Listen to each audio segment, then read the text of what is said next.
hadir. Oleh sebab itu Tuhan beri kepada mereka semua rasa hormat, respek kepada ibadah di rumah mereka masing-masing. Tuhan memberkati setiap firman yang akan kami terima supaya boleh bertumbuh di dalam hati pikiran kami. Tuhan menjaga melindungi mereka semua, dijauhkan dari segala bencana, sakit, penyakit, kuasa kegelapan dan orang jahat. Terima kasih Tuhan, biar setiap masalah Tuhan, kami percaya Engkau memberikan hikmat, kekuatan, kemampuan, ketekunan, kesabaran, sehingga masalah kami boleh olah menjadi berkat, supaya kami bisa mengolah masalah itu menjadi alat promosi Tuhan. Biar pada waktu-waktu seperti ini kami duduk diam di bawah kaki Tuhan, kami mengembangkan talenta-talenta yang Tuhan berikan pada kami. Tuhan, biar multiplikasi itu ada dalam diri kami, iman kami, rohani kami, selama kami stay at home ini. Tuhan, biar supaya kami boleh menikmati firman Tuhan, hadirat Tuhan. Dalam nama Yesus memberkati semua gereja, terutama gereja di mana kami melayani, gereja BES, dari gembala, pekerja pelayan Tuhan, sampai kepada jemaat dan mereka yang terlibat semuanya.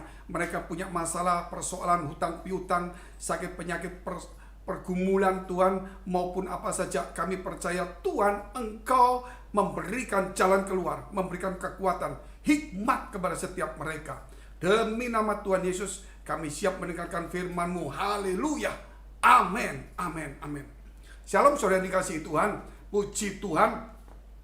Ingat bahwa ibadah ini walaupun live streaming atau online, tetap jangan merasa ibadah ini ibadah saudara di bawah kelas atau kelasnya di bawah, sehingga kita mendengar firman sambil makan, mendengar firman sambil kencing, mendengar firman sambil pakai pakaian seenaknya, mungkin sambil lihat WA. Saudara, tolong perhatikan, siapa yang menghormati Tuhan, dia akan dihormati Tuhan. Itu di dalam kitab 1 Samuel pasal 2. Siapa yang menghormati aku, dia akan kuhormati.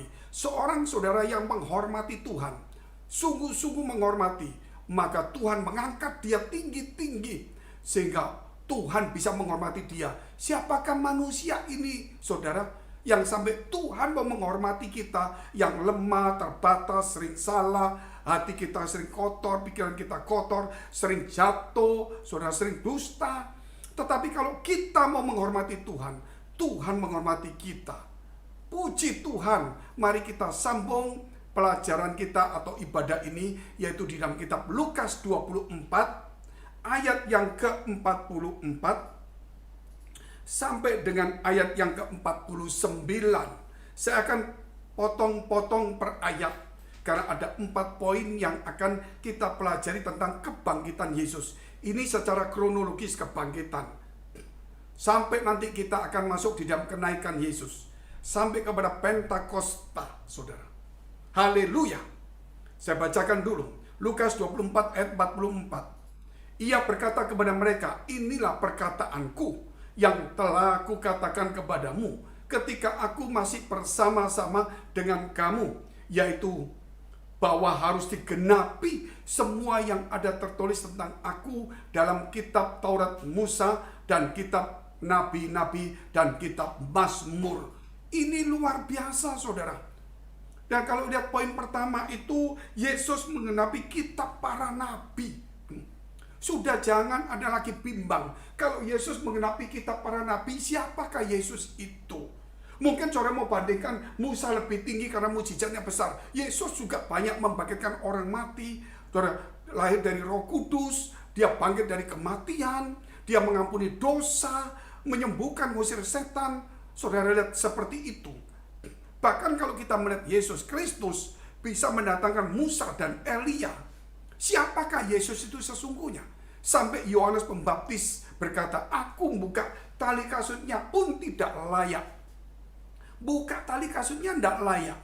Padahal Yohanes Pembaptis itu nabi terbesar yang dilahirkan oleh seorang perempuan, saudara. Jadi nabi terbesar yang dilahirkan oleh perempuan. Nah, kalau Yesus itu nabi, berarti di bawah Yohanes Pembaptis. Saudara, ternyata Yohanes Pembaptis berkata, membuka tali kasutnya pun aku tidak layak. Oleh karena itu berarti kita tahu bahwa Yesus bukan hanya seorang nabi. Memang ketika dia manusia, orang menganggap dia seorang guru, seorang nabi, seorang yang suci. Namun dia adalah Tuhan yang jadi manusia. Kenapa? Karena dia menggenapi semua kitab-kitab suci, yaitu para nabi. Dari Musa telah berbuat dosa, nggak boleh masuk Kanaan. Dari semua kita melihat, saudara.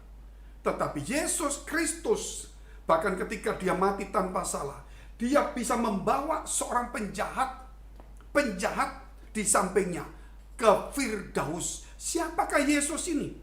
Sampai seorang penjahat dibawa ke Firdaus.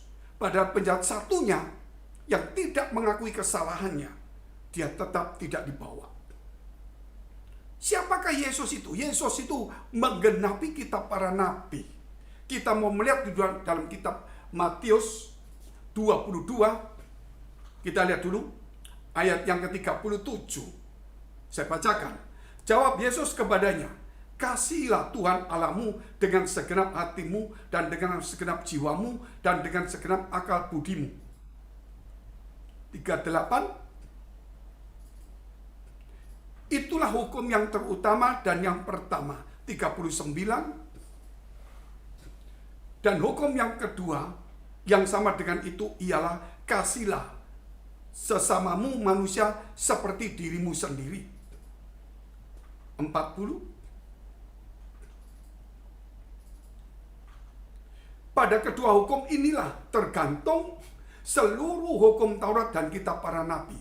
Jadi dari dua hukum ini, seluruh hukum Taurat dan kitab para nabi bergantung kepada dua hukum ini, yaitu 10 hukum yang didatangkan Tuhan dan diberikan Tuhan kepada Musa, yang ditulis tangannya, kemudian dihancurkan Musa, dan kemudian ditulis ulang. Itu disimpulkan dalam dua bagian. Yang satu mengasihi Tuhan Allah dengan segenap, dan kemudian mengasihi sesama seperti diri sendiri. Itulah semuanya. Jadi Yesus waktu lahir di dunia, karena begitu besar kasih Allah akan dunia, sehingga dikaruniakan anak yang tunggal, kasih. Waktu dia mati di kayu salib, dia berkata, "Bapa, ampuni mereka, karena mereka tidak tahu apa yang mereka perbuat." Karena kasihnya. Jadi kasih kegenapan hukum Taurat. Jadi saudara, kita harus pelan-pelan untuk merenungkan ini. Jangan sampai kita salah persepsi. Bahkan Yesus pernah mengajarkan juga, apa yang ingin orang lain perbuat bagi kamu, perbuat lebih dulu kepada mereka. Kalau kita mau dihormati, kita harus menghormati orang lebih dahulu. Kalau kita mau mengasihi orang, dikasih orang, kita harus mengasihi orang lebih dahulu. Kalau kita mau orang bermurah hati kepada kita, kita harus bermurah hati dulu kepada mereka. Kalau kita mau Tuhan bermurah hati pada kita, kita harus bermurah hati. Kalau kita mau diampuni Tuhan, kita harus mengampuni orang dulu. Dan di situ dikatakan, maka itu juga semua, saudara, semua hukum-hukum Taurat juga di situ. Apa yang kita perbuat lebih dahulu, karena orang lain ingin berbuat pada kita, yang kita mau kita perbuat lebih dulu. Itu kegenapan hukum Taurat juga. Itu tersimpul, itu tergantung juga di dalam kitab atau ayat tersebut. Oleh karena itu ajaran Yesus sangat luar biasa. Jangan main-main.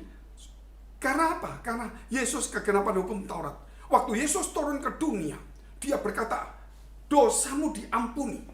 Siapakah yang bisa mengampuni dosa? Hanya Allah. Sampai para ahli Taurat, orang Farisi berkata, "Siapa orang ini? Mengapa dia bisa mengampuni orang?"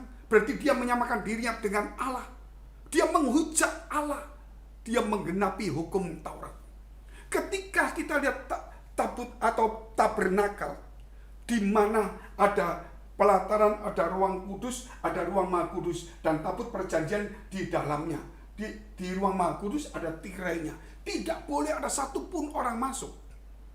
Karena itu adalah tempat maha kudus, di mana Allah bersemayam. Mereka yang boleh masuk adalah para imam besar. 1 tahun 1 kali dengan mengorbankan darah dan memercikkan. Karena jalan menuju ke tempat itu belum terbuka. Waktu Yesus turun ke dunia dan mati di kayu salib terjadi gempa. maka tirai bait Allah terbelah jadi dua. Kenapa kok bisa terbelah? Apakah kebetulan? Apakah kebetulan? Itu menunjukkan jalan sudah terbuka, kegenapan semuanya. Tidak ada sesuatu yang menyelubungi semuanya. Kalau bicara menggenapi, Yesus itu yang menggenapi. Manusia berbuat dosa, Dia yang menebusnya. Nggak ada satupun manusia yang bisa menebus seluruh dunia. Contoh-contoh, kalau kita melihat satu negara yang bermasalah, akhirnya kalau presidennya dia mau mengundurkan diri atau mau dihukum, maka selesai. Kenapa? Karena pemimpinnya. Oleh karena itu, kita mesti tahu, Yesus Tuhan itu turun ke dunia, Dia menebus dosa kita semua. Sehingga mampu. Dan Dialah anak domba Allah itu. Dan apa yang terselubung, Yesus sudah katakan bahwa Dia menggenapi. Waktu Dia berjalan ke Emmaus bersama dengan dua orang, Dia telah menerangkan semua kitab suci, kitab para nabi yang berbicara tentang Yesus. Dan Yesus menggenapi. Dari Yunus masuk dalam perut ikan 3 hari, Yesus mati dalam perut bumi 3 hari. Apalagi yang kita lihat? Musa membawa bangsa keluar dari Mesir ke Kanaan. Yesus membawa manusia dari tempat dosa menuju kepada surga. Luar biasa. Luar biasa sekali. Ketika Abraham mempersembahkan anaknya, Tuhan berkata tahan ketika Abraham mau menghujam pisaunya kepada tubuh anaknya. Kemudian Abraham melihat ada domba jantan, tanduknya tersangkut belukar. Nah, itu yang dipersembahkan. Nah, Yesus itulah gambaran, saudara, dari apa yang dalam Kejadian pertama kulit domba sebagai penutup ketelanjangan Adam dan Hawa, yaitu domba jantan yang tanduk tersangkut belukar zamannya Abraham. Juga kalau kita melihat tentang Paskah, bagaimana ketika bangsa Israel lolos dari malaikat maut yang menulai setiap yang sulung akan mati dengan ada darah di pintunya. Yesus itulah darah itu sesungguhnya. Jadi Dia telah menggenapi semuanya sehingga zaman para nabi sudah selesai. Kenapa? Karena nabi yang dikatakan terbesar adalah Yohanes Pembaptis. Kalau kita mau merenungkan firman Allah di dalam kitab Ibrani, kita buka pasal 1 ayat 1 sampai dengan 3. Saya mau bacakan tentang siapakah Tuhan itu. Setelah pada zaman dahulu Allah berulang kali dan dalam berbagai cara berbicara kepada nenek moyang kita dengan perantara nabi-nabi, maka pada zaman akhir Ia telah berbicara kepada kita dengan perantara anaknya. Setelah berulang kali dengan nabi dan namanya, kemudian pada zaman akhir maka Allah berbicara kepada kita melalui anaknya, yang Ia telah tetapkan sebagai yang berhak menerima segala yang ada. Oleh Dia, Allah telah menjadikan alam semesta. Berarti Yesus sang firman itu sendiri. Ayat 3, Yesus adalah cahaya kemuliaan Allah. Jadi saudara kalau menolak Yesus, berarti saudara menolak kemuliaan Allah juga. Kalau saudara merendahkan Yesus, berarti saudara juga merendahkan Allah juga. Karena Allah meninggikan Yesus Kristus dan mengaruniakan nama di atas segala nama. Namun kita merendahkan. Jangan sampai seperti itu. Karena Yesus penggenap hukum Taurat. Melalui Dialah kita dibebaskan dari dosa karena kita melanggar dari hukum Taurat dan sebagainya. Saya baca terus. Yesus adalah cahaya kemuliaan Allah dan gambar wujud Allah. Gambar wujud Allah yang tidak kelihatan, Yesus itu. Dan menopang segala yang ada dengan firman-Nya yang penuh kuasa. Dan setelah Ia selesai mengadakan penyucian dosa, Ia duduk di sebelah kanan yang maha besar di tempat yang tinggi. Setelah penyucian dosa, selesai semua. Yesus sang firman yang menyampaikan firman sejak Kejadian pasal 1 ayat 1 ketika menyampaikan manusia jatuh di dalam dosa, mengadakan permusuhan antara keturunan perempuan dan keturunan ular, yang berfirman kepada para nabi-nabi. Kemudian Yesus turun, sang firman ini turun jadi manusia, dan Dia memberikan teladan kepada kita bagaimana sang firman ini, firman yang berkata siapa saja tidak bisa masuk ke tempat Taman Eden, karena tempat menuju tempat itu telah ditutup dengan kerup, dengan pedang yang bernyala-nyala. Siapa yang masuk harus mati. Itu firman. Karena Yesus yang berfirman, dia juga menggenapi, dia mati. Karena dia Tuhan, dia bangkit. Haleluya. Jadi kita sebagai umat Tuhan hari ini tidak perlu lagi di bawah hukum Taurat. Karena hukum Taurat itu yang membuat kita di dalam dosa. Tetapi kita masuk di dalam kasih karunia Allah, yaitu pengampunan karena menerima darah Yesus, menerima kematian dan kebangkitannya. Kita lihat ayat selanjutnya, yaitu Lukas 24 ayat ke-45. Kenapa? Saya kok tidak mengerti ya? Seakan-akan begitu. Kenapa saya tidak mengerti? Banyak orang tidak mengerti. Kenapa? Mungkin di gereja dia tidak fokus. Mungkin di gereja sering masuk, nggak masuk, absen. Mungkin juga di gereja mungkin banyak gangguan, sibuk seperti Marta bukan kayak Maria. Mungkin juga di gereja pembicaranya lebih banyak, ya saya tidak tahu. Mungkin ngambil cerita yang tidak mengajarkan tentang apa itu firman Allah, apa itu hukum Taurat, apa itu kasih karunia. Siapakah Yesus itu? Dan sebagainya. Mengapa ia harus mati? Mengapa ia bangkit? Bagaimana nasib kita kalau menolak dia? Bagaimana nasib kita kalau menerima dia? Apa yang terjadi waktu kita mati? Bagaimana akhir zaman? Semua tertulis. Haleluya. Saya bacakan. Lalu ia membuka pikiran mereka sehingga mereka mengerti kitab suci. Ayat 46.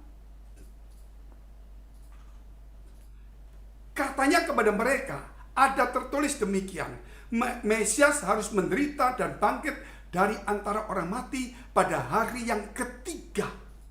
Yang saya mau terangkan di sini, sebagaimana Yesus menerangkan, Yesus membuka pikiran mereka dan menerangkan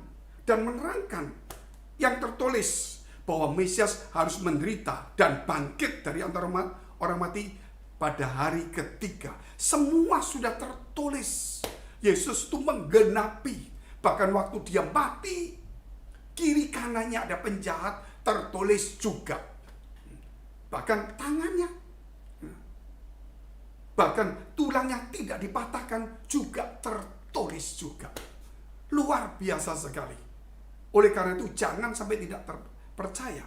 Percayalah. Oleh sebab itu poin yang kedua, itu pembukaan selubung rohani. Perlu ada pembukaan selubung rohani. Kenapa aku nggak mengerti? Kenapa aku kok nangkep firman ini kok sukar?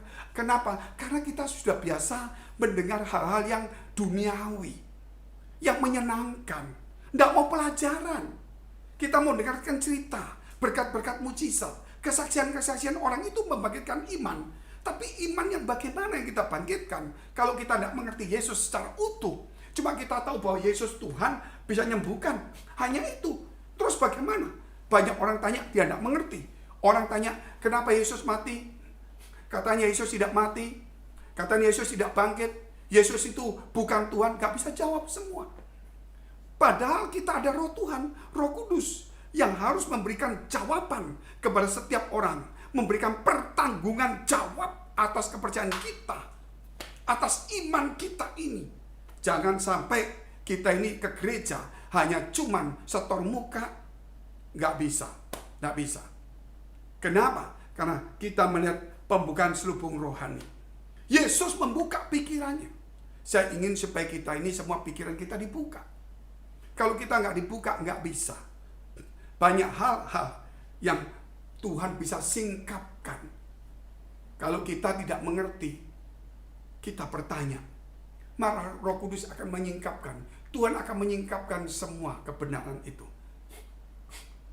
Oleh karena itu, kita perlu untuk membaca dan merenungkan, belajar firman Tuhan. Karena apa? Karena ada selubung. Kalau kita bicara selubung seperti ini, di depan saya apa enggak tahu. Orang berkata hijau enggak kelihatan, orang berkata kuning enggak kelihatan. Seperti orang buta. Saya tanya sama teman saya, ya, yang buta. Kamu buta? Belum total, cuma kabur sudah. Cuma lihat cuma cahaya saja.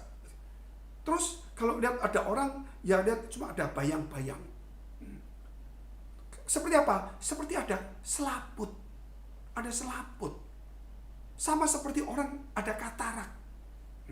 Jadi lihatnya nggak enak. Mungkin juga ada glukoma. Tahu glukoma? Mungkin itu mata kita itu pecah. Sehingga kita pelan-pelan lihat orang itu bisa separuh, bisa kepala tok, bisa bawah tok, tergantung dari pecahnya kemana. Nah itu namanya glukoma. Nah kadang-kadang kita seperti itu, mata rohani kita nggak terbuka. Sehingga kita melihat Yesus dari segi rambutnya, lihat Yesus dari segi pakaiannya, lihat Yesus dari segi lain-lainnya. Sehingga kita tidak menangkap apa yang Tuhan mau. Kita belajar, buka semua. Kadang-kadang selubung yang menutupi kita itu apa? Kesombongan kita, dosa kita. Firman Tuhan berkata apa? Bukan tangan Tuhan kurang panjang untuk menolong kita. Bukan telinganya kurang tajam untuk mendengar doa kita. Tapi yang membuat pemisah antara kita dengan Tuhan adalah dosa dan kejahatan. Jadi itulah, ada selubung. Ada selubung yang tidak bisa melihat. Sama seperti dua murid Yesus yang ketika dari Yerusalem ke Emmaus, Yesus datang pada saat mereka bicara tentang Yesus. Yesus datang, Yesus ngomong, dan mereka lihat Yesus. Yesus nyampaikan firman dengan bagus, mereka dengar. Tapi mereka tidak bisa melihat Yesus. Ada sesuatu yang menutupi. Kita juga sama. Kalau kita lihat dalam kitab Matius pasal 5, tidak usah dibuka. Berbahagia orang yang suci hatinya, karena ia akan melihat Allah. Bagaimana kita bisa melihat firman itu dengan nyata? Bagaimana kita melihat kehadiran Allah dalam hidup kita? Bagaimana kita berkata Yesus itu Immanuel menyertai kita? Kalau kita nggak suci tidak bisa melihatnya. Kita nggak bisa melihat secara jasmani, tetapi iman kita bisa merasakannya. Seperti sesuatu yang kita bisa rasakan. Kita bisa rasakan, oh kok nggak ada angin ya? Maksudnya anginnya ada, tetapi nggak terasa. Yesus itu ada, tapi kita kok nggak ada. Padahal ada. Cuma memang nggak kencang, biasa. Kalau nggak ada angin ya kita mati, nggak ada oksigen. Nah kita selalu ingin ada angin. Iya itu apa? Sepertinya kalau kita lihat, kalau ada Yesus selalu ada mujizat, ada kebangkitan, ada kuasa. Yesus bicara tentang firman Allah. Bagaimana dia menerangkan setiap muridnya. Dia berkata kepada Maria bahwa dia telah memilih bagian yang terbaik, yaitu mendengarkan firman Allah. Ada selubung yang menutupi kita. Ambisi kita. Ada sesuatu, kesombongan, ego kita. Sehingga kita tidak bisa melihat hal-hal yang suci. Karena apa? Karena pikiran kita dosa.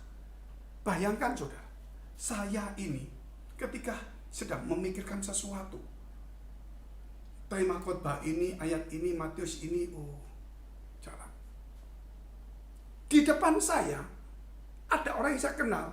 Saya lihat, tapi saya tidak melihat dia. Karena pikiran saya ada di situ. Matanya lihat, tetapi pikirannya lebih menguasai. Jadi jangan sampai mata rohani kita tertutup dengan hal itu. Karena pikiran-pikiran duniawi. Kita lihat dulu dalam kitab Kolose. Pasal 3 ayat 1 sampai dengan ayat yang kedua saja. Karena itu kalau kamu dibangkitkan bersama dengan Kristus, dibangkitkan bersama Kristus, Kristus bangkit, carilah perkara yang di atas. Cari.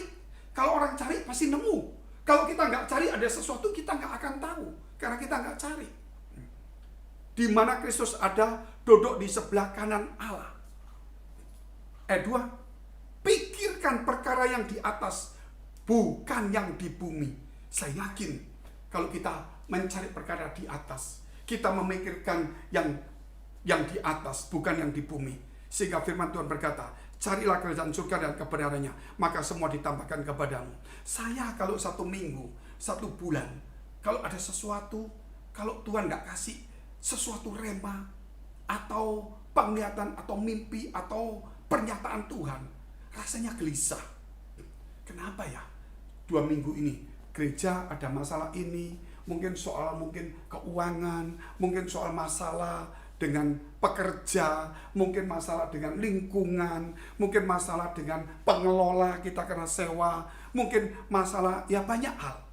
Sehingga itu masalah kita pikirkan terlalu banyak dengan 59 gereja, 5.000 jemaat. Banyak sekali yang harus dipikirkan. Sehingga kita tidak bisa mikir semuanya. Hanya cuma berdoa, Tuhan, ini ada ini bagaimana. Tuhan bisa memberitahu. Ini akan terjadi begini. Kita bisa begini. Malam kadang-kadang kecapean dikasih mimpi. Mimpi itu kejadiannya gini, oh saya bisa tahu. Kenapa? Karena Tuhan itu ingin supaya kita itu melekat dengan Dia. Kalau pikiran kita selalu memikirkan perkara di atas, kalau kita selalu mencari perkara di atas, kalau hati kita suci memikirkan, prioritaskan Tuhan dan kerajaannya, pasti Tuhan ada. Walaupun kita tidak bisa megang, walaupun kita tidak bisa merasakannya, tapi angin itu ada, walaupun kita tidak merasa. Anginnya, kok nggak ada angin? Tetap ada. Cuma karena nggak jalan kencang. Tapi Tuhan ada. Yakin itu. Suatu saat ketika saya naik mobil speedometer saya dicuri 2 kali. Akhirnya, saya nggak beli speedo lagi. Ya, yang mobil itu dashboardnya, itu zaman dulu, ya 30 tahun lalu. Saya nggak mau pakai. Saya akhirnya pakai kasih triplek. Saya sudah nggak tahu tuh bensin berapa, pakai feeling. Saya juga tidak pakai jam. Kenapa? Saya sudah biasa pakai feeling. Sudah kurang lebih tahu. Kalau saya pakai jam, saya lihat tergantung, bukan salah. Tetapi melatih ketajaman, melatih pendekatan, melatih telinga kita akan firman Allah, melatih pandangan kita dengan Tuhan. Suatu saat ketika mobil saya ini tidak ada dashboardnya, saya banyak pikiran. Masalahnya begitu banyak. Persekutuan yang sudah besar diporak-porandakan. Ada pendeta dan pekerja berusaha untuk merebutnya. Mereka ngomong tidak merebut, tetapi Tuhan nyatakan. Sehingga mulai terjadi sesuatu yang tidak bagus. Tuhan nyatakan bakal jadi ini betul semuanya. Betul semuanya, itu ada saksi-saksinya. Ada 5-6 orang sampai sekarang masih hidup. Dan apa yang Tuhan nyatakan terjadi benar. Saya akhirnya naik mobil, cuman keluar ke tol saja. Ke tol cuma muter saja sambil berpikir, gimana? Ya mau berteriak tidak bisa. Kalau di rumah, mau di mobil berteriak ya juga berat. Akhirnya waktu saya naik mobil keluar tol, suara itu lembut berkata, Fengki, aku ada. Aku ada, walaupun engkau tidak tahu. Aku ada, walaupun engkau tidak merasakan. Lah, aku lebih nyata dari mobil ini. Aku lebih nyata dari rumahmu yang kamu tidurin. Aku lebih nyata, walaupun tidak kelihatan dari semua yang kelihatan. Itu terbangun iman saya. Saya mau melatih itu, saya mau mempertajam itu. Iman saya mau tertajam, sehingga selubung itu terbuka semuanya. Jangan jadi orang Kristen yang dengar cerita orang baru kita ngomong.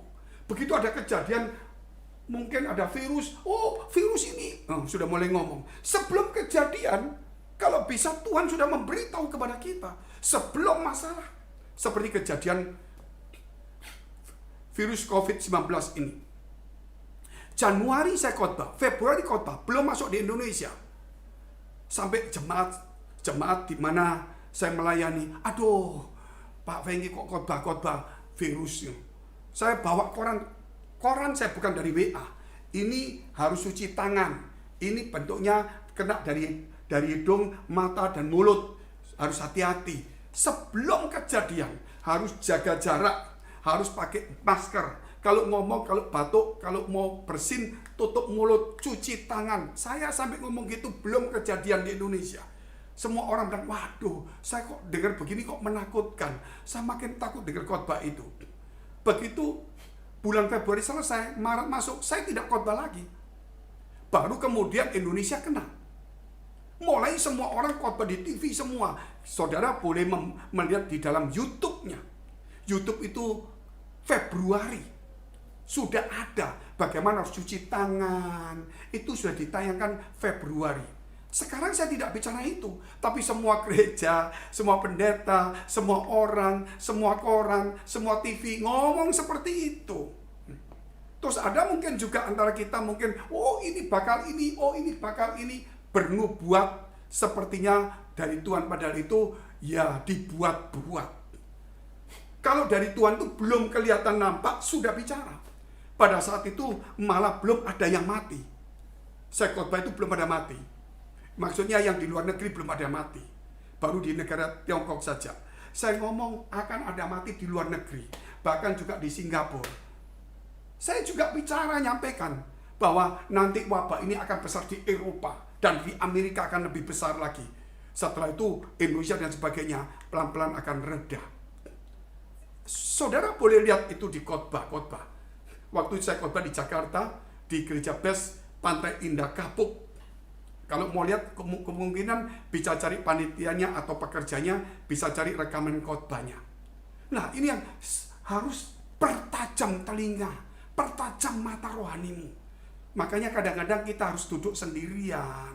Jangan cuma rame-rame berkumpul terus. Duduk sendiri, ini waktu yang terbaik. Stay at home. Jangan aku gelisah di rumah sendirian, apa yang kerjain. Duduk diam di bawah kaki Tuhan. Ini waktu yang indah, ada sesuatu yang lebih besar.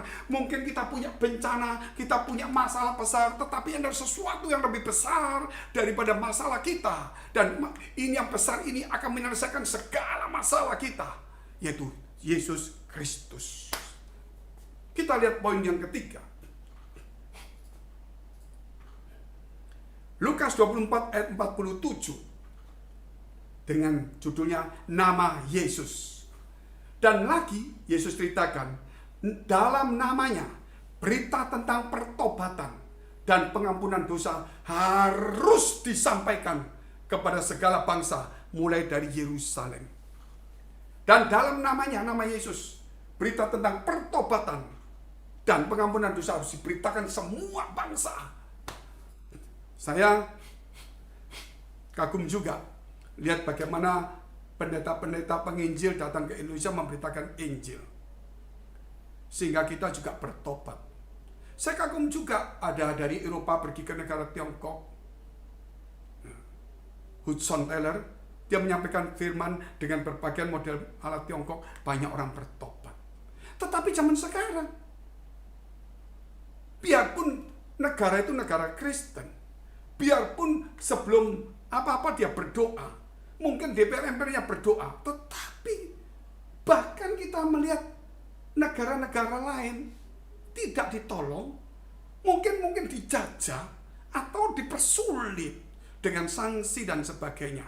Apakah ini berita tentang Tuhan, tentang namanya? Ini merusak nama Tuhan. Memang politik dengan kehidupan memang berbeda. Namun tetap saja kita harus punya hati nurani yang baik. Minimal pendeta-pendeta itu harus menjadi penasehat bagi pemimpin-pemimpin supaya jangan sampai menyimpang. Tetapi kalau pemimpin tidak didampingi pendeta rohaniawan, ya akan menyimpang. Ini tugas kita yang besar. Dalam namanya, nama Yesus, nama yang berkuasa. Suatu hari ketika saya khotbah di satu kota di Sulawesi, saya seminar pendeta kurang lebih 300 orang. Ya tidak lama, 5 tahun yang lampau. Saya terkejut setelah saya seminar 4 jam, malamnya KKR. Waktu KKR selesai, ada seorang pendeta datang kepada saya dengan istri dengan anaknya. Ya mungkin anak atau mungkin jemaatnya, saya tidak tahu. Tetapi dia ngomong, Pak Pendeta, saya mau bersaksi tapi terlambat. Sehingga tidak bisa memberi surat kepada Pak Pendeta untuk bersaksi. Tapi saya mau bersaksi di muka Pak Pendeta.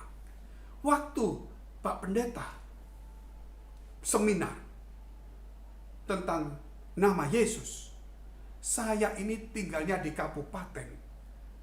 Saya kena kencing batu yang sakit sekali selama beberapa minggu bahkan bulanan. Saya putuskan Senin saya harus ikut seminar. Setelah seminar Selasa saya mau operasi. Waktu saya ikut seminar duduk, saya sakit sekali. Istri saya bilang, ayo pulang. Langsung ke rumah sakit. Saya bilang, tidak, saya mau dengarkan firman Tuhan. Nah pas saat itu saya khotbah, nama Yesus, nama berkuasa, nama di atas segala nama, nama yang mulia, nama yang suci, namanya Allah Bapa sendiri.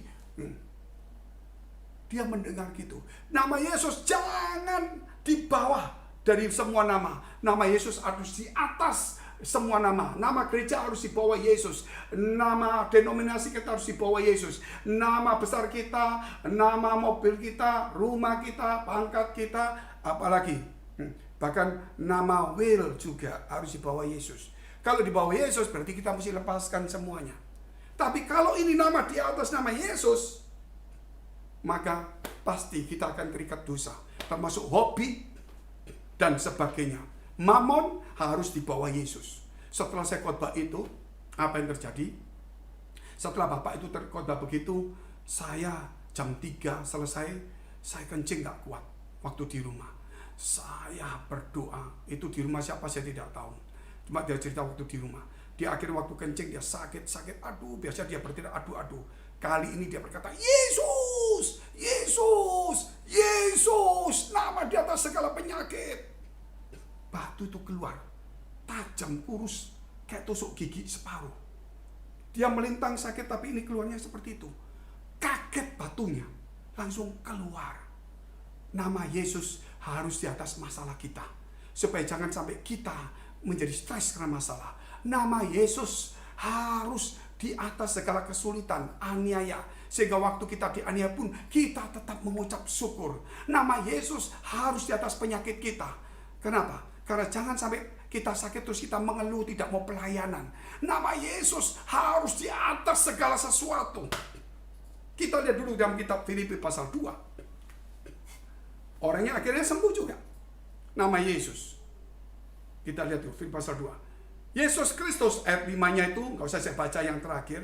Yesus Kristus yang walaupun dalam rupa Allah, tidak menganggap kesetaraan dengan Allah itu sebagai milik yang harus dipertahankan. 7. Melainkan telah mengosongkan dirinya sendiri dan mengambil rupa seorang hamba dan menjadi sama dengan manusia. Jelas ayat ini. 8. Dan dalam keadaan sebagai manusia, ia telah merendahkan dirinya. Loh kok masih ada orang meninggikan dirinya? Orang Tuhan aja merendahkan diri, loh kok kita meninggikan diri? Parah saudara. Dan taat sampai mati. Yesus saja taat, apalagi kita. Bahkan sampai mati di kayu salib. 9. Itulah sebabnya Allah, berarti Bapa, sangat meninggikan. Loh kok kita merendahkan? Buktinya apa? Ada banyak orang lihat di YouTube. Yesus itu bukan Tuhan, Yesus bukan Allah. Kalau minta jangan pakai nama Yesus lagi. Ada yang berkata begitu. Mintalah dalam nama Allah. Sudah berat. Allah sangat meninggikan Yesus. Kita jangan merendahkan. Kalau kita meninggikan Yesus berarti kita mengikuti Allah kita. Berarti kita taat kepada Bapa. Tapi kalau kita merendahkan apapun, berarti kita tidak taat kepada Bapa. Kita melawan Bapa. Dan mengaruniakan, memberikan kepada Yesus nama di atas segala nama. Semua nama. Nama siapa saja harus dibawa Yesus. Terus ayat 10. Supaya dalam nama Yesus bertekuk lutut segala yang ada di langit dan yang ada di atas bumi, yang ada di bawah bumi. Di malaikat, di surga, bumi, bawah bumi, setan, semua harus bertekuk lutut. Terus terakhir, dan segala lidah, semua orang yang bisa bicara, mengaku Yesus Kristus adalah Tuhan bagi kemuliaan Allah Bapa di surga. Kalau kita menolak Yesus Tuhan, berarti tidak bagus. Kenapa Yesus kok dimunculkan namanya? Kenapa? Karena perjanjian lama, waktu Musa tanya, what is your name? Bapak mengatakan, Allah mengatakan, I am who I am. Itu ada di dalam kitab Keluaran pasal 3. Nggak usah dibuka. Ya, saudara mau buka boleh. Keluaran pasal 3 ayat ke-14 dan 15. Bisa?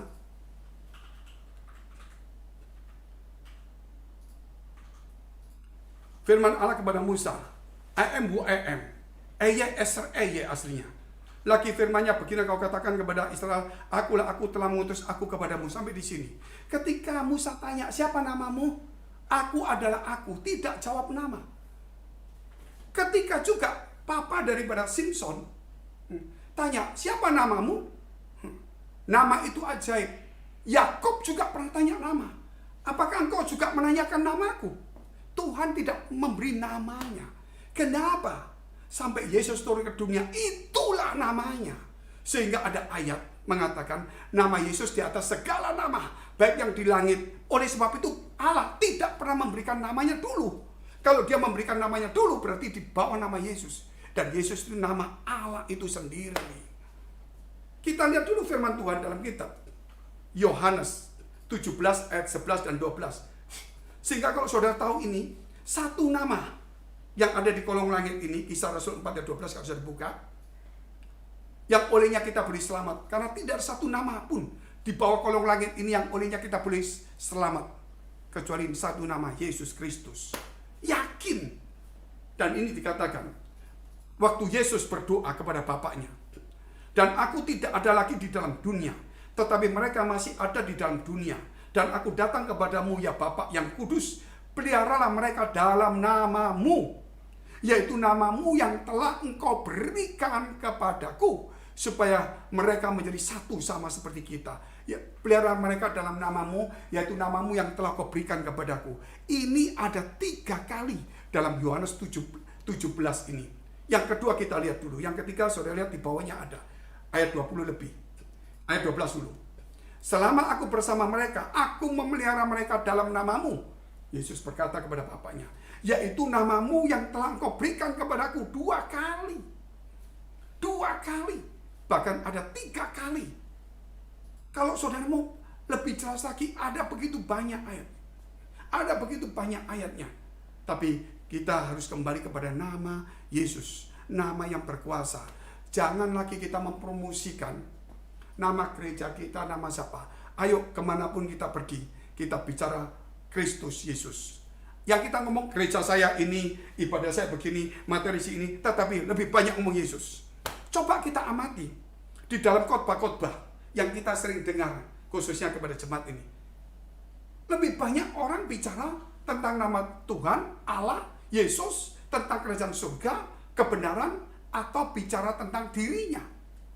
Kalau lebih banyak orang bicara tentang dirinya, itu berbahaya. Atau bicara tentang kekurangannya, ya, kebutuhannya, kesulitannya, wah itu tidak benar. Apalagi macam-macam. Nah itu kita tidak boleh. Kita tidak boleh. Nah yang terakhir kita lihat cepat. Yang keempat, saksi Kristus. Oleh sebab itu judulnya dikatakan Yesus penyelamat dunia. Yang keempat, sebagai saksi Kristus. Kalau Yesus penyelamat dunia, kita harus bersaksi. Kita lihat ayat yang terakhir, Lukas 24 ayat 48 dan 49.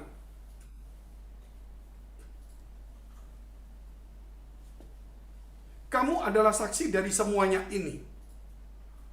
Dan aku akan mengirim kepadamu apa yang dijanjikan Bapakku. Tetapi kamu harus tinggal di dalam kota ini sampai kamu diperlengkapi dengan kuasa dari tempat maha tinggi.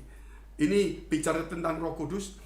Namun saya lebih menekankan bahwa kita harus bersaksi. Kalau kita bicara Roh Kudus, bahwa Roh Kudus itu dikirim supaya kita diperlengkapi untuk bersaksi. Nah, kalau mau melihat ayat itu bisa. Kita lihat dulu dalam kitab Yohanes 15 ayat 26. Apa fungsinya Roh Kudus?